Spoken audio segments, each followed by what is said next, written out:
Гледате вестите на Сител. Во студиото со вас, Маријан Ников. Добро утро, вести во ОСО. Во рамки на денешната седница на Собраниската комисија за европски прашања и Националниот совет за евроинтеграција ќе се одржи дебата за придобивките од реформската агенда 2024-2027.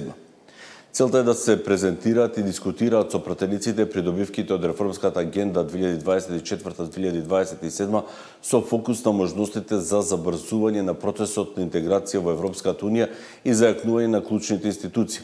Поздрави обраќање Кимат Африм Гаши, председател на Собранието, Венко Филипче, председател на Националниот совет за евроинтеграција, Антонио Милошовски, подпредседател на Собранието и председател на Комисијата за европски прашања, Орхан Муртезани, министер за европски прашања, Вероник Улман, амбасадорка на Швајцарија во земјава и Бен Нупану, заменик амбасадор во делегацијата на Европската унија во земјава. На темата реформите како заедничка одговорност, градење консензус за пристапување на Македонија во Европската унија ќе зборува и Владимир Дробњак, поранешен главен преговарач за пристапните преговори на Хрватска со Европската унија и експерт на УНОПС. Инаку во Собранието денеска ќе се одржи и 44-та седница. За денеска е најавен и протест на вработените од културата. Тоа ќе се случи иако има најави дека задоснетата плата ќе ја добијат во текот на ова недела. Синдикатот смета дека овој проблем трае со години и ќе бара доследно почитување на колективните договори. Останува на посочените најави за тужби, бидејќи ова што се случува во културата не е прв пат, ова се случува веќе 4 години наназад, откако е подпишан колективниот договор за култура. И доволно веќе вработените во култура имаат трпение и мислеа дека ќе дојде до некое подобро решение и дека ова нема повеќе да се повтори, меѓутоа како што гледате, ова се вторува секоја година, така да ќе мора едноставно да се почне и со тужби.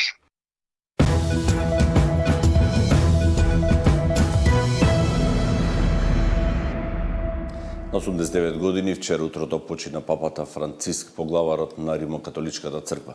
Причината за смртта на папата Франциск е мозочен удар, соопшти синоќа Ватикан. Како што наведува, по ударот папата паднал во кома, потоа доживеал срцев удар, по кој немало спас. Папата Франциск е првиот латиноамерикански папа кој остави свој белег во раководењето на Ватикан. Alle ore 7:35 di questa mattina il vescovo di Roma Francesco è tornato alla casa del Padre. La sua vita tutta intera è stata dedicata al servizio del Signore e della sua chiesa. Вчера се радувавме. Се појави на балконот по повеќе месечно лекување од војна пневмонија. Ни го честита Великден, а сега повеќе го нема. Насекаде во светот верниците жалат за смртта на поглаварот на Римокатоличката црква, а илјадници луѓе се упатија кон Рим. Аргентинскиот кардинал Хорхе Марио Берголјо беше избран за поглавар на Римокатоличката црква на 13 март 2013 година по повлекувањето на Бенедикт XVI и го избра името Франциск. Беше 266-тиот понтив, првиот папа роден надвор од Европа во повеќе од еден милениум, првиот од Америка и првиот језуит. Беше препознатлив по својата скромност, блиско со луѓето и заложбите за социјална правда. Надвор од Ватикан, Франциск беше почитуван и славен како глобална звезда. Привлекуваше огромни маси верници при посетите на странски земји. Тој дојде на чело на Римокатоличката црква во незгоден период, кога беше на удар од честите скандали за сексуално злоставување деца и раскината од внатрешни битки меѓу бирократи во Ватикан. Папата Франциск, роден на 17 декември 1936 година во Буенос Ајрес, беше син на италијански имигранти железничари. Се школувал за индустријски хемичар, но случајна средба со свештеник му го сменила животот и го насочила кон духовниот пат. По негова желба ќе биде погребан надвор од Ватикан. Неговите посмртни останки ќе бидат положени во базиликата Санта Марија Маџоре, една од 4 главни папски базилики во Рим. Ватикан засега не соопшти детали за погребот или за процесот на избор на нов папа. Емилија Штериов, Сител телевизија. Папата Франциск беше првиот и единствениот папа што ја посетил Македонија. Католиците во Македонија се простува од папата Франциск, а вчера во 15 часот се огласи и камбаните на католичката црква Пресвето срце Исусово.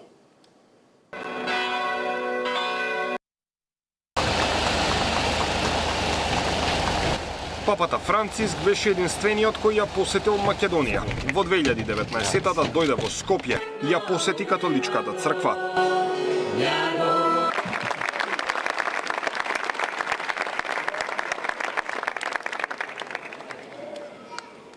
А потоа одржа и миса на плоштадот Македонија.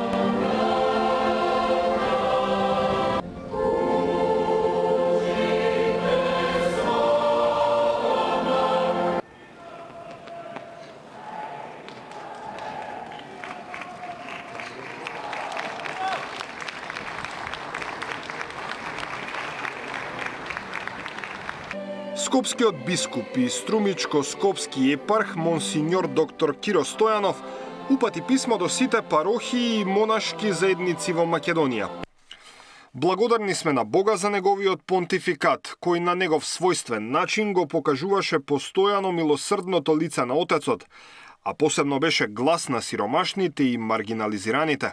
Благодарни сме на неговата апостолска посета на Македонија во мај 2019-та, која ќе остане во нашите сеќавања и запишана во историјата на Република Македонија. Неговото заземање за мир во светот, за диалог и братство меѓу народите, ќе останат негов завет за идните генерации, вели бискупот Стојанов. Со папата Франциск се прости и македонскиот државен врв. Премиерот Мицкоски вели, неговата порака за мир и солидарност беше светлина за милиони луѓе. Папата Франциско низ годините континуирано ја изразуваше својата поддршка за Македонија, за незините напори за мир, соживот и почитување на различностите. Неговите зборови секогаш охрабруваа, а неговиот однос кон нашиот народ беше исполнет со топлина и почит, вели Мицкоски. Собранискиот спикер Африм Гаши пак вели, заминувањето од овоземскиот свет на папата е длабока загуба за целото човештво. Како еден од духовните лидери на нашето време, тој ги вгради принципите на мирот, на социјалната правда и на меѓурелигискиот диалог, станувајќи символ на посветеноста кон заедничкото добро. Со својата едноставност, со безусловната љубов кон човекот, папата Франциско допре до срцата на милиони луѓе низ целиот свет, надминувајќи верски, национални или идеолошки граници, рече Гаши. Папата Франциск во својот мандат отпатува и посети вкупно 47 држави ширум светот, меѓу кои и Македонија. Даниел Василев, Сител телевизија. Погребот на папата Франциск ќе се изврши најдосна за 9 дена, во рок од 1 месец ќе биде свикана и конклава за избор на неговиот наследник, соопшти Ватикан.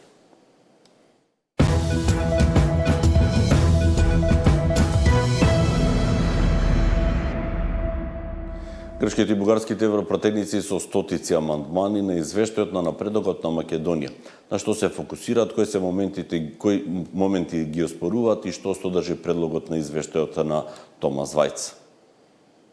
Предлог извештајот за напредокот на Македонија на известувачот Томас Вајц нападнат со 313 амандмани. Според дописникот на МИА од Брисел, најголеми забелешки имаат бугарските и грчките европратеници. Повеќето од нив дообјаснуваат или дополнуваат некои делови од документот, но има и такви со кои во извештајот се вметнуваат нови содржини или оценки. Иако Македонија направи големи компромиси со Грција за европската иднина, па го промени и уставното име, грчките европратеници Емануил Фрагос и Галато Александрики бараат замена на зборовите Република Северна Македонија со зборот Скопје во текот на целата резолуција. Според дописникот на МИА, во делот каде извештувачот Вајц нотира дека аспирациите на македонците да станат дел од Европската Унија довеле до значителен напредок во демократијата и социјекономските реформи и покрај блогатите од различни неоправдани причини. Бугарскиот европратеник на природба Станислав Стојанов предлага замена со аспирациите на граѓаните на Македонија да станат дел од Европската Унија продолжуваат да доживуваат назадување поради недоволната политичка волја на земјата да ги спроведе договорените обврски. Забелешки има и за целосното усогласување во надворешната и безбедносна политика на Европската Унија. Како што пренесува МИА, според Вајц, Македонија сега е партнер на ЕУ и има конструктивна улога во регионот, а не како до сега доверлив партнер. Ваквото мислење не го делат сите, забележуваат за воздржаноста во однос на резолуцијата за Украина во Обединетите нации. Бугарите и овде сметаат дека ваквото однесување и коспонзорство со САД треба да биде нотирано како неочекувана и жална промена во усогласувањето на нејзината надворешна политика.